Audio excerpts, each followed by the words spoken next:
occupation, which I said has 3 classes, which is the industry, and we have the commercial, and lastly we have the services. As I've said earlier, this can be subdivided into 3, where we have the extractive, we have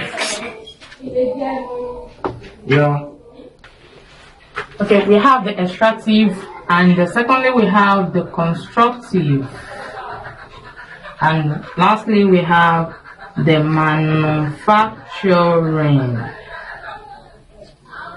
And under the commercial is divided into trade and the aids to trade.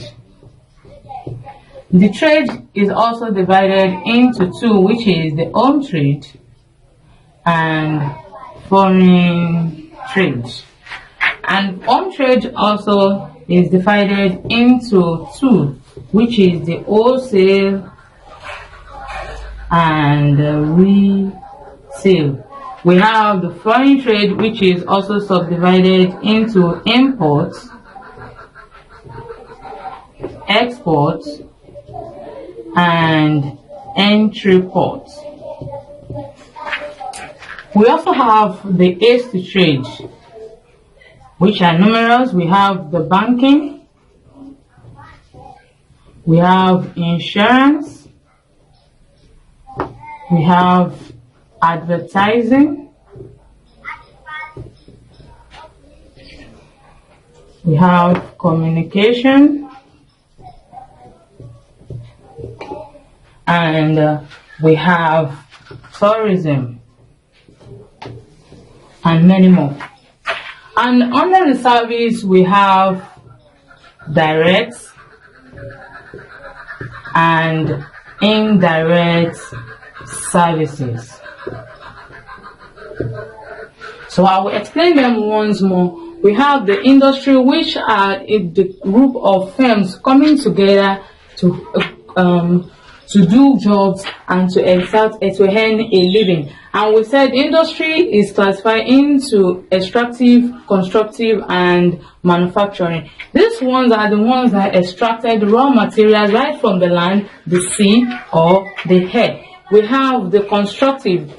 These are the ones that construct roads, that assist with the roads making, airports making, building of houses, and other. We have the engineers as one of them. We have the mining and as one of them, and we have manufacturing. These are the ones that deal with the processing of whatever is being extracted from it and being put into extracted, and they would use it to form other goods. That is the processing of raw materials and making it into finished products.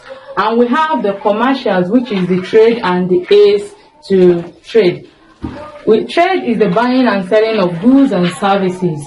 And we have the home trade. We said trade is subclassified into home trade and foreign trade. Home trade deals with buying and selling only within a given geographical area, that is within a country. And we said wholesale can be divided into, or home trade can be divided into wholesale and retail. Wholesale trades are the ones that buy goods directly from those that are producing them. They buy them in bulk. Then they will now break them down. They break down the bulk into smaller units to the retailers or to the ultimate final consumers. And we said the retailers are those that buy goods from the wholesalers. After the wholesalers have bought the goods from the producers, they break the bulk they bought and sell it to the retailer. The retailer will now be the one to break down what they bought from the wholesaler and break it into smaller bits and sells to the final consumers. I will move to the foreign trade. The foreign trade, this is the kind of trade that is engaged between 2 or more countries. That is a trade between Nigeria and Ghana. That is foreign trade. Or a trade that exists between Ghana and the USA. That is foreign trade. I would say the foreign trade can be classified into three. That is the import, that is the buying of goods from other countries. When you are buying goods, like Nigeria is buying goods from the USA, that is import, that is we are importing goods. But when we talk about the export, that is the selling of goods outside to other countries. When a country is selling to other countries, that is what we mean by export trade. And we have the entreport.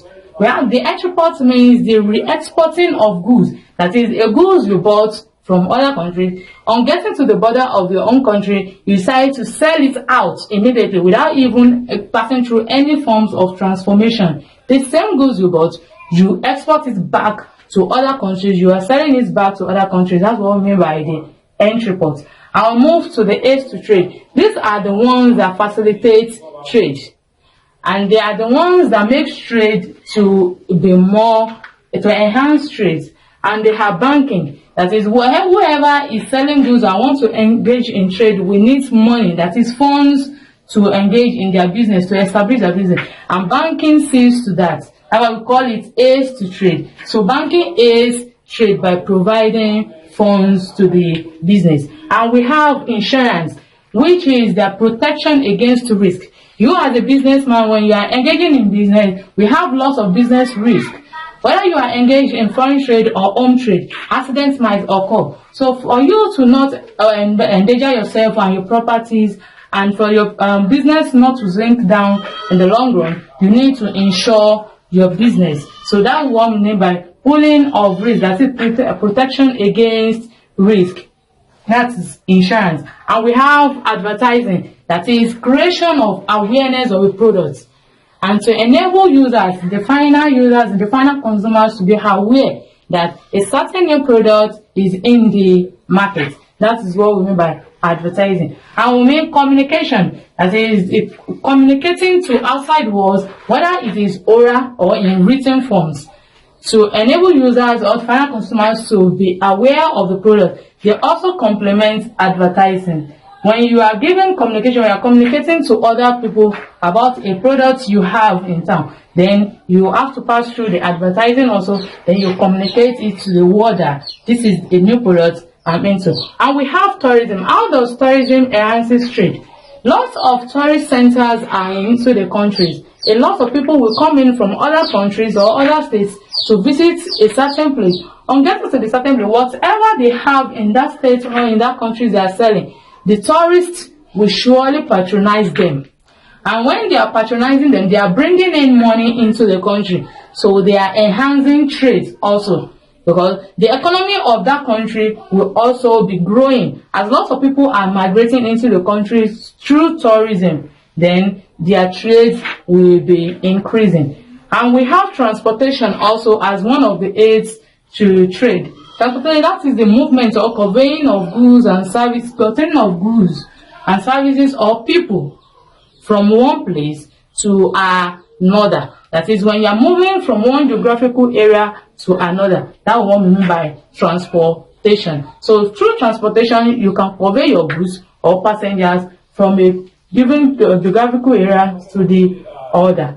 And we move to the direct services. Under the direct services, we said those are the people who work directly to the people to earn a living. They can be gardeners, they can be private doctors, they can be maids, they can be caretakers and all that. Those are the people that render service directly to the people that needed them. And the indirect service are those that render service directly.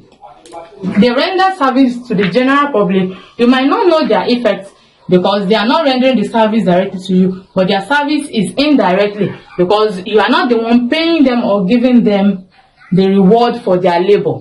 So, and the reward for their labor is being complemented by other people that have been through the payment of taxes that we are paying as the citizens.